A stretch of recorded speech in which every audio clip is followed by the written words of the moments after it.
طرقت باب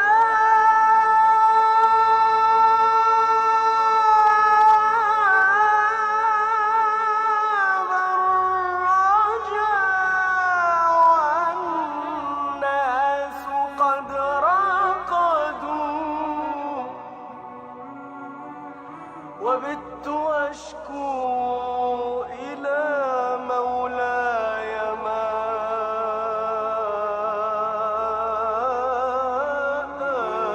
أجد.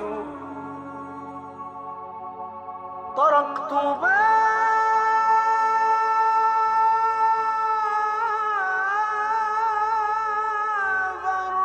الرجاء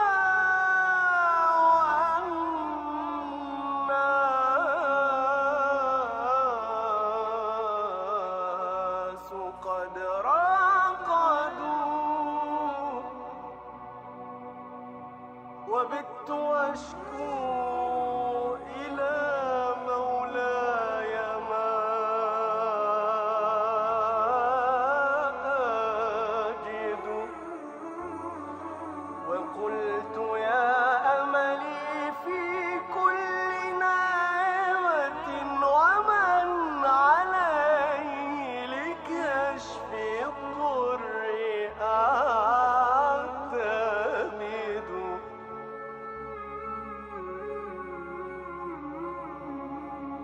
طرقت باب الرجاء والناس قد رقدوا، وبت أشكو إلى مولاي ما أجد. طرقت باب الرجاء والناس قد رقدوا، وبت أشكو إلى مولاي ما أجد. وقلت يا أملي في كل نائبة، وقلت يا أملي في كل نائبة ومن عليه لكشف الضر أعتمد. أشكو إليك ذنوبا أنت تعلمها، ما لي على حملها صبر ولا جلد. أشكو إليك ذنوبا أنت تعلمها، ما لي على حملها صبر ولا جلد. وقد مددت يدي بالذل مفتقرا إليك يا خير من مدت إليه يد. وقد مددت يدي بالذل مفتقرا إليك يا خير من مدت إليه يد. فلا تردنها يا رب خائبة، فلا تردنها يا رب خائبة. فبحر جودك يروي كل من يرد، فبحر جودك يروي كل من يرد. تحياتي مشاهدي الأعزاء، واللقاء يتجدد وبرنامجكم استوديو الفن. من استوديو الفن أحييكم. يمكن احنا بنقدم لكم النهاردة حلقة خاصة جدا. شهر أكتوبر هو شهر له سمة مختلفة، لأن بيمتزج فيه الأحداث التاريخية مع الأحداث الدينية. احتفالنا احتفال مضاعف هذا الشهر، وأعتقد كلنا بنحيا ونشهد هذه الاحتفالات بفخر وعزة، وأيضا إيمانا وخشوعا. النهاردة هنقدم لكم حلقة خاصة جدا عن الإنشاد الديني، وأيضا عن الألحان المختلفة. مع المشاهدين الأعزاء نتابع حلقتنا النهاردة من خلال برنامج استوديو الفن. ويمكن أنا معايا ضيفين في الحلقة. ضيفنا الأول اللي هيبقى معايا هو المنشد الديني الدكتور محمد علي. برحب بيك معايا يا اهلا دكتور وسهلا محمد. بيكي، اهلا بيكي. دكتور محمد، يمكن بقول احنا في شهر بتمتزج فيه كثير من الأحداث التاريخية والدينية، واعتقد الانشاد الديني دائما ابدا ما يظهر مع هذه الاحداث الدينيه المختلفه، سواء في اشهر معينه زي شهر رمضان، او شهر زي اللي احنا فيه، مناسبات دينيه زي اللي احنا فيها. ويمكن بيبقى فيه كثره في المنشدين الدينيين، لكن قله اللي بيقدروا يعلموا ويتركوا علامه.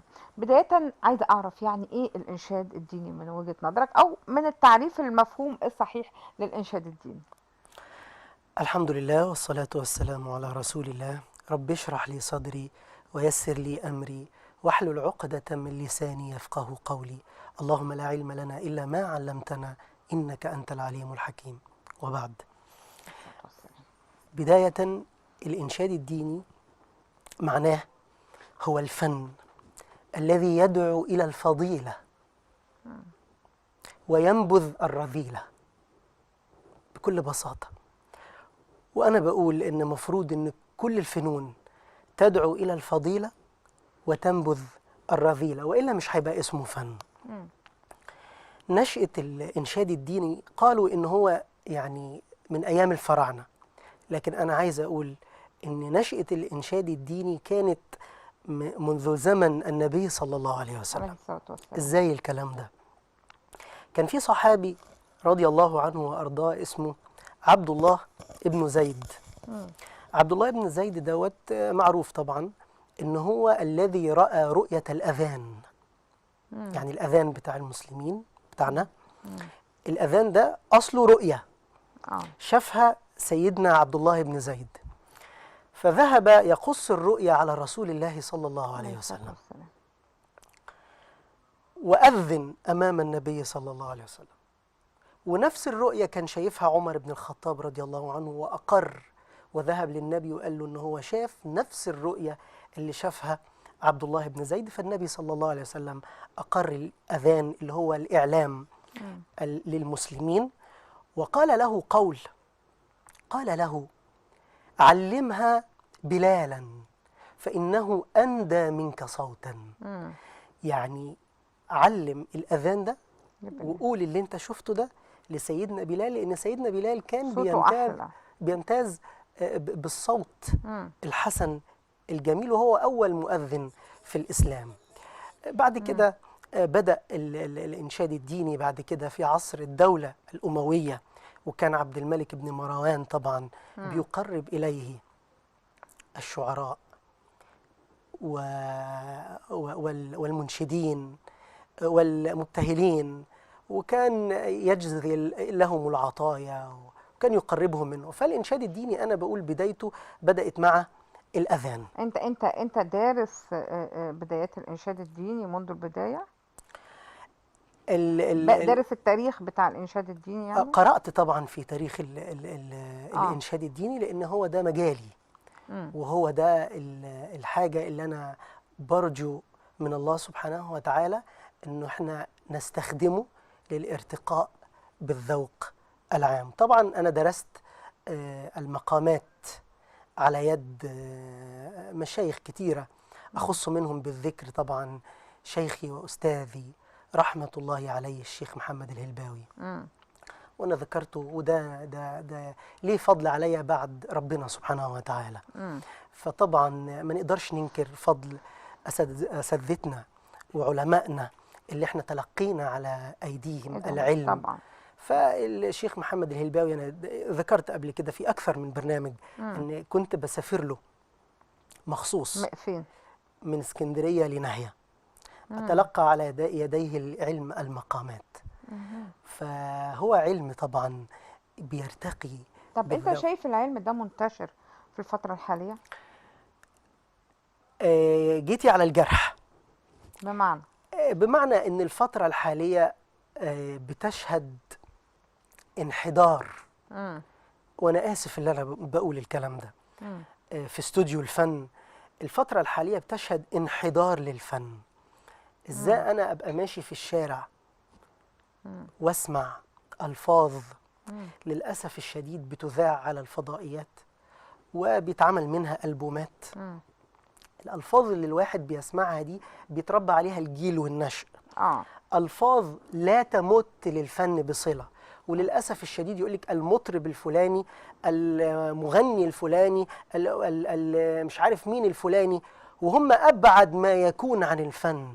يعني اسالك بالله عليك لما اقول لك، لما واحد يقول هتعورني هعورك، لا ده ومش بس كده، ده انا هعور، هشوه منظرك ولا هبوظ منظرك. انت بتسمعهم؟ انا ما بسمعهمش كويس. يعني بصي انت كده بتسمعهم؟ لا، هقول لحضرتك غصب عني وعن الناس كلها هم راكبين مواصلات بيسمعوا. انت بتركبي مواصله بتلاقي ده فاتح الازاز بتاع السياره بتاعته، بتاع العربيه بتاعته، وبيسمعك غصب عنك حتى لو انت مش راكب معاه. يعني حتى انت لو بتسمعه حتى لو في انت مش راكب معاه. يا فندم اصبح هذا، مش عايز اقول فن، اصبحت هذه الرذيله منتشره بكثره في الشارع المصري. طيب احنا طبعا غصب عنك هتسمعيها، غصب عنك. لازم نتكلم على ان ليكوا دور في مواجهه هذا النوع من الفن. هنتكلم عنه، بس يمكن انت كلمتني عن تركت باب الرجاء اللي سمعناها من شويه، نعم. ان هي بقالها سنوات طويله، اكتر من 400 سنه. اكتر من 400 سنه. نعم. هو كتبها رحمه الله عليه ابن النحوي التورزي، وهي نسبه لبلد في تونس الحبيبه. فانا دايما بختار، اولا انا اتعودت ان انا بكتب قصايدي وانا اللي بلحنها. لكن تركت باب الرجا دي الحاجة يعني الوحيدة تقريبا اللي انت اخترتها بعيدا عن دي الحاجة الوحيدة اللي المشايخ كتير جدا تغنوا بها. فانا حبيت ان انا احط لها لحن مختلف شوية عن الالحان اللي احنا سمعناها، والطريقة اللي اتقالت بيها تواكب العصر وتواكب الناس، لان الناس سمعوها كتير جدا بس سمعوها بطريقة مختلفة. فانا حبيت ان انا يعني زي ما بيقولوا خاطبوا الناس قدر عقولهم، على قدر افهامهم وعقولهم. الناس دلوقتي زي ما قلت لحضرتك غصب عن الناس كلها بتسمع الرذيلة في الشارع. انت دلوقتي حتى الطفل الصغير، الطفل الصغير بتلاقيه قاعد مع نفسه بيغني الاغاني اللي هي بتتعرض في الشارع، وبيسمعها وانت ماشي، وفي المحلات وفي الميكروباصات. مش عايزين اللي احنا اصلا مش عايزين حتى ان احنا ننوه عنها، لان كون ان احنا بننوه عنها بندي لها اهميه، وهي غير ذات اهميه بالفعل بالمره. فعلا يعني. فعلا. طيب انت ملحن هذه الاغنيه؟ انا لحنت فعلا هذه الانشوده الدينيه. نعم. طيب الليل ودام ده اللي احنا هنسمعها دلوقتي، بس عايزه تدينا نبذه عنها قبل ما نسمعها. الليل ودام انا كتبتها وانا عمري 17 سنه ويمكن اقل من كده كمان، ولحنتها لان من صغري ودايما انا كنت دايما في برامج اخرى، حتى في لقاءاتي او في محاضراتي او دايما بتكلم ان احنا لازم نربي جيلنا على القرآن. لازم بالبلدي كده هوت الاذن المصديه دي لازم ان احنا نلينها بتسميع نلينها حاجات كتير. ان احنا نسمع الناس فن يدعو الى الفضيله، يدعو الى مكارم الاخلاق، يرتقي بالذوق لدى الناس. فدلوقتي في بيت شعر جميل قوي، الشاعر بيقول: وينشأ ناشئ الفتيان منا على ما كان عوده أبوه. لما راحوا لعمر وقال له بيشتكي له ابنه، فقال له: اذهب فقد عققت ابنك قبل أن يعقق. قصة مشهورة.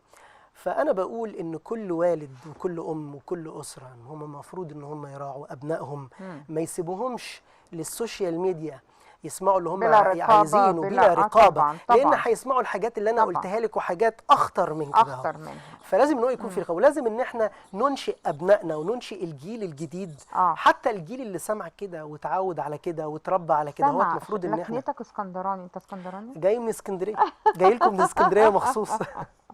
اهلا بكل اهل. وبالمناسبه انت يعني كنا بنتكلم على الذوق العام، هقول لك قصه ممكن لا بعد نسمع شوية. قصه، بس بعد ما اخد هذا الاتصال التليفوني. ومدام دعاء، الو.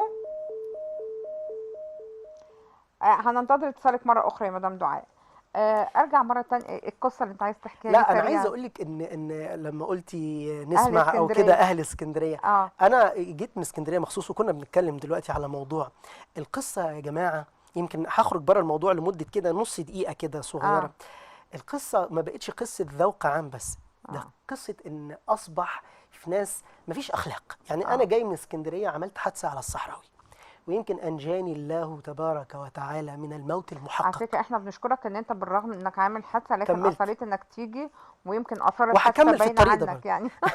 لا دي حادثه امبارح، يمكن الحادثه بتاعت النهارده دي جت في تانية. العربيه.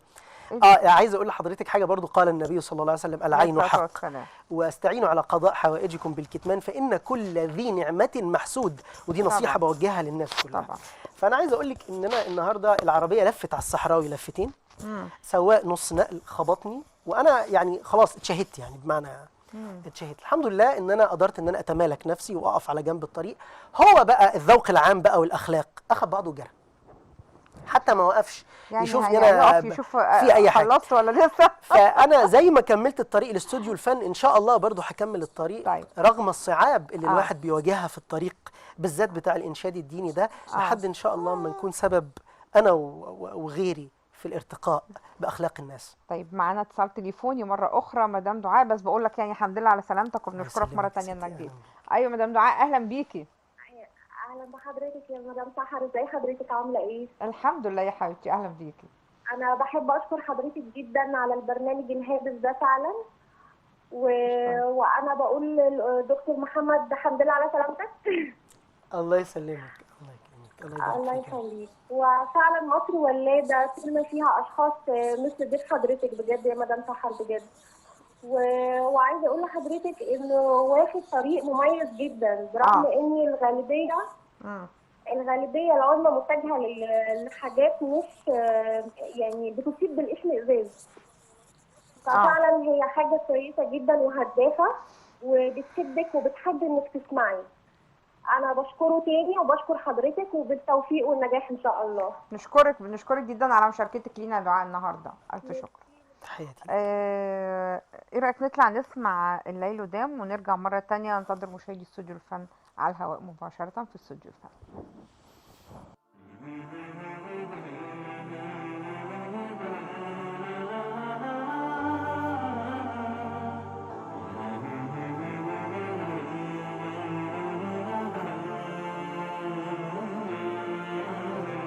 لا الليل دام ولا النهار ولا البشر،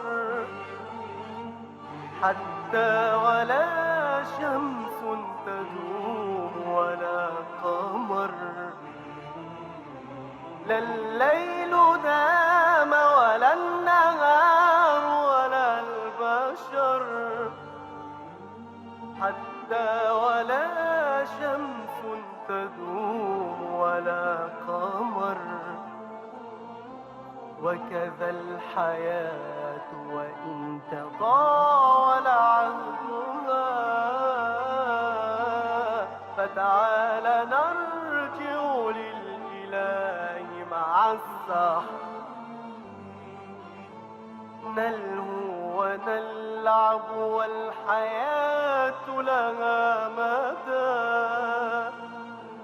يا غافلا عن ربه منذ الصغر، نلهو ونلعب والحياة لها مدى. يا غافلا عن ربه منذ الصغر، أتظن أن الله ناس عبده؟ الله لا ينسى وكل مستطر. يا أيها الإنسان إن العهد طار، من ذا يعادي ربه وهو البشر. يا أيها الإنسان إن العهد طار،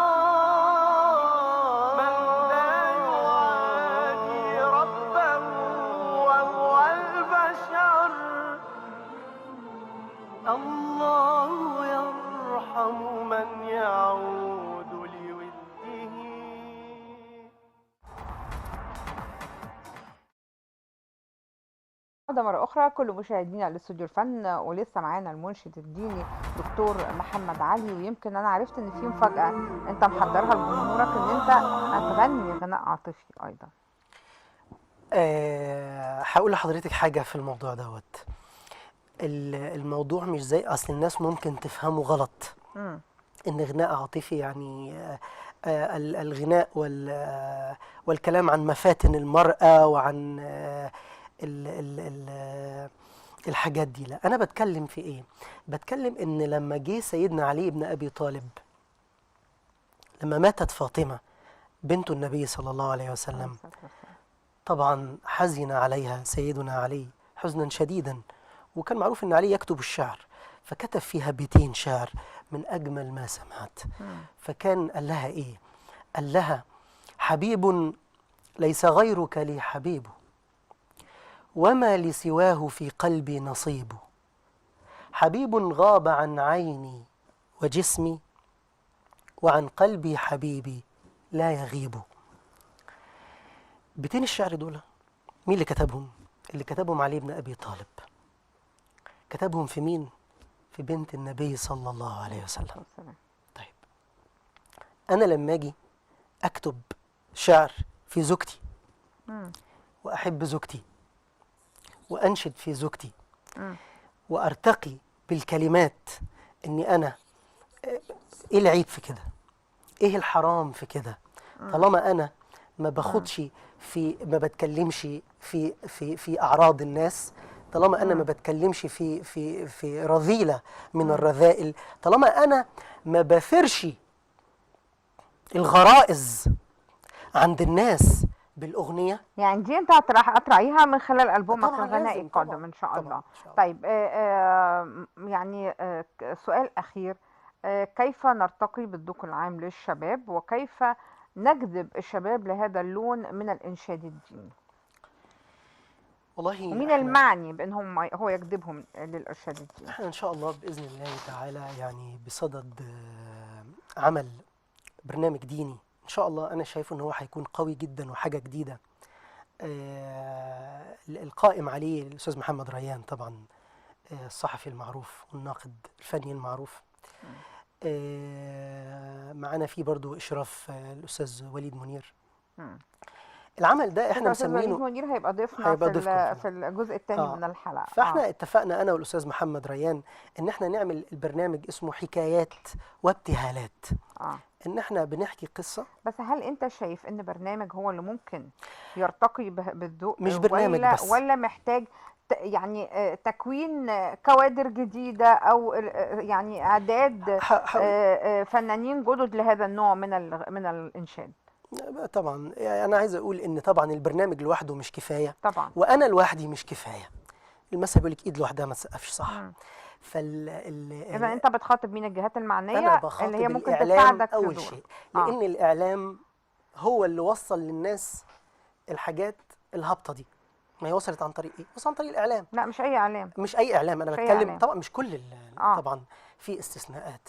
مش كل الإعلام، في بعض من الإعلام اللي هو متخصص إن هو يوصل، يعني يبوظ للناس العقول والافهام والذوق العام بتاعهم. وفي اعلام تاني انا بدعو الاعلام بقى الهادف، الاعلام النبيل، الاعلام الجميل دوت، ان هو يتبنى مثل هذه الافكار وينشرها.